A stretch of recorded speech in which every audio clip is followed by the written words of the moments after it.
Hi, it's time for Thirsty Thursday. How are you, Susan? Good.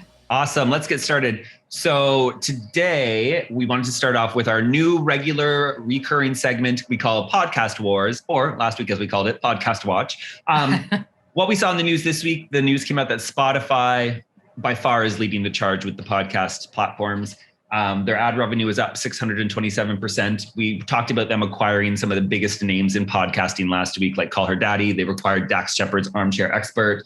Their premium subscription level is going up.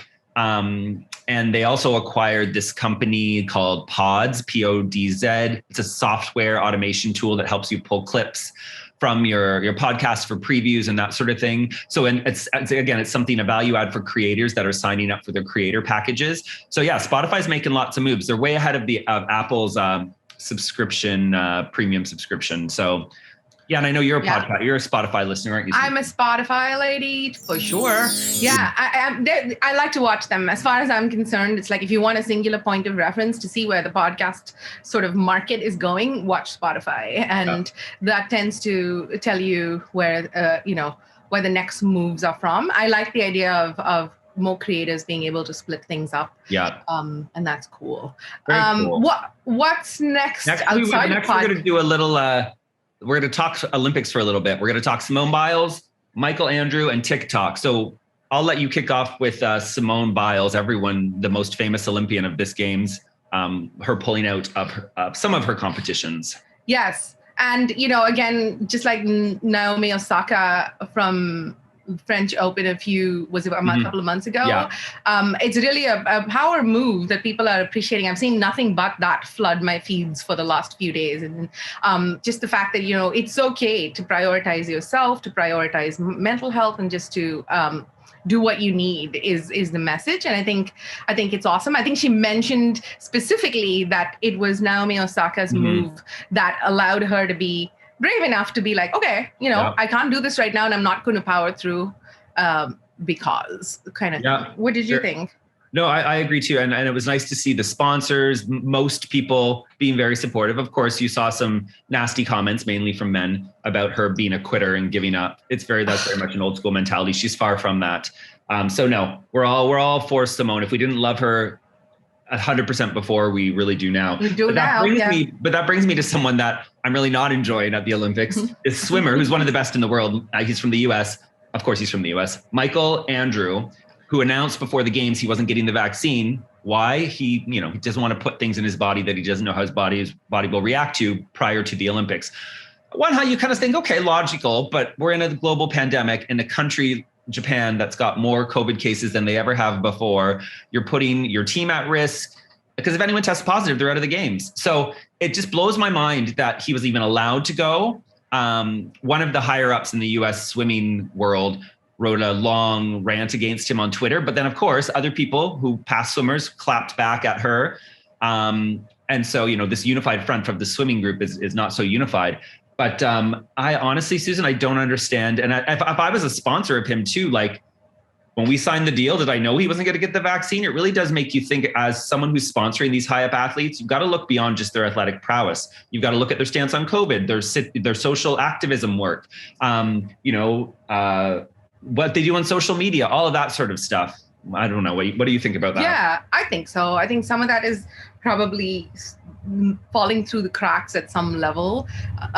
You'd imagine that that's where it started from. And, it confuses me that you're seeing all of this discussion happen around, will people be allowed to come back to work if they choose not to take the vaccine, and that's unfurling. In the meanwhile, these high profile people are allowed to rock up to their high profile work. And that's really, I think, sending a message that annoys me. And on a personal rant level, I'm like, I grew up in Tanzania, and in order to go to the African continent, the number of vaccines and the number of shots and the number of things that you took, it was just you did that. Like, this happened to me from 7 to 15. I'm still here, folks. Science has come a long way. This whole vaccine bullshit, like, here's my rant. Like, just get the shot and get it over with. Yeah, it's ridiculous. I definitely am not rooting for Michael Andrew. No. And then also, so because everyone is kind of sequestered and isolating in their pods in the Olympic Village, the athletes are keeping themselves busy, aside from training with TikTok. So if you look up the hashtag Olympics TikTok or Olympic TikTok, and there's tons of different ones. Of course, this generation of athletes is already using TikTok, but it's honestly picking up where broadcasts can't go anymore. They can't go into the Olympic Village. We can't do these profiles of athletes just on the ground there walking around the city. So the athletes are showing us, like they were joking about those cardboard beds, the no sex beds, the Japanese cardboard beds. They were showing us all the fun food they get to eat in the cafeteria. We're seeing them warming up. We're seeing them talk right before getting ready for a big competition. It really has been very cool. And I'm really glad that they've been able to turn to TikTok, because we haven't been able to feel that same excitement with the games that we have. And this is kind of taking that place where broadcasts can't go anymore. Traditional broadcasts can't go anymore. Yeah. That's very cool. It's interesting to see. I mean, way back when there was only traditional broadcast, I would love these like behind the scenes and the prep to the opening and the whatever, because you got to see some of the, like cool stuff that went down, and you got to feel like you're a part of it. So I'm loving that. I guess I'm surprised that 2021 is the first time that people are getting quite so social about it. But it makes sense between all of us being online in this. I'm liking the... And you get it ties back into our conversation about these athletes. They're more than just the athletic performer now, right? You're seeing like some of these people are hilarious. Like they really know how to work TikTok. They're adding in that entertainment value. They're making us laugh. And then they're going out and kicking ass. So, the athlete of 2021 that you might be sponsoring is more than just them winning. There's so many other things to consider. And I think that's really cool. Now I'll let you take over this one here. You wanted to name this next segment something that I loved. What was it? What were we going to call this next segment? We're going to call it the Revenge of the Unitard. Revenge of the Unitard. Okay, Susan, take it away. So there's been a few things involving what's considered appropriate attire for women in the Olympics. And I think it was in one of the pre-things. Which team was it, Will? That the Norwegian beach handball team. Yes, the Norwegian beach handball team last week said that they weren't going to wear those little bikini bottoms to their games, and that they were going to wear unitards. Now, promptly, the powers that be said, nope, that's not allowed. This is the approved outfit. And if you don't wear it, you'll be fined. Yeah. And then they were fined. Pink, the artist, the musician, came to their rescue and has said that she's going to pay the fine for that team. It's ridiculous. It's ridiculous that you're making someone, pay a fine for not wanting to wear underpants in public, So that was, I thought that was really interesting. It's fun to me that we've gotten to a place in history where if a headline comes out that someone feels is unjust, they will step up and use their voice, right? Yeah. There was several people, including the app Calm, that offered to pay Naomi Osaka's fine. So that was really, really cool. Also, it was the German gymnast team that decided that they were going to completely participate in this with their unitard. So their uniform for the team changed, and they came in that. And then a third story, not specifically to do with the Olympics, but it's Adidas.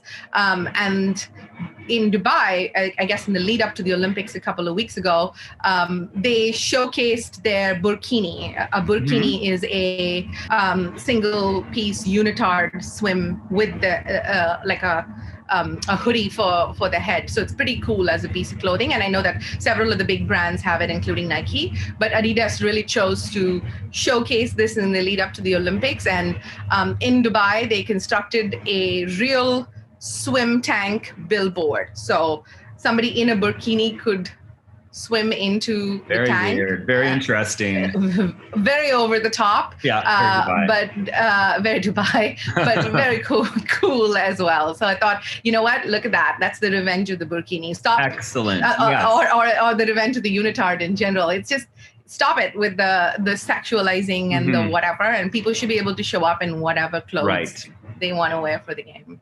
Exactly. So that's it for Thirsty Thursday, folks. We'll see you next week. See you later, Susan.